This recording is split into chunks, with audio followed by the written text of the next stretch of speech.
วันนี้มาอีกแล้วเด็กเยี่ยมขอบทองมานี่เสริมรอมาให้เพิ่นเป็นห้องมาเจออีกแล้วเดี๋ยวนี้พาศอกพาชองมันเล็กมันก็คอยได้แต่นี่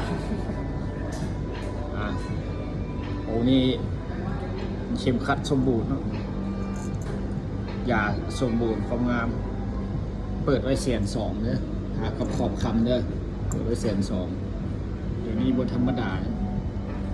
อย่าดมมาน้ำอีกได้เด็ก 120,000เอาเบิ้งหายากเด้อ2,500องแสนลงยา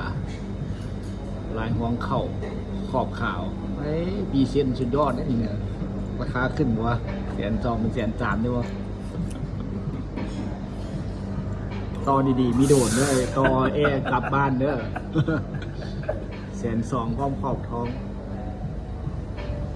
มุมเก่าอีกแล้วสนามเก่าเลย 90,000โอ้120,000หายตั้ง30,000ต่อดีๆวันหนึงขึ้นได้อีกเด้อ ก็อยู่บ้าน3 เดือนกับ90,000 เหลือ90,000เก่าเอา100,000จบให้วันนี้นะ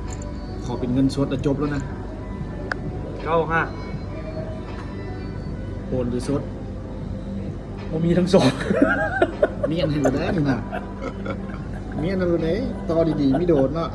95,000จบกันมื้อนี้95,000พร้อมขอบคำนี่ก็อะไรออก2,500หายากเด้อหมายแล้ว95,000องค์ที่2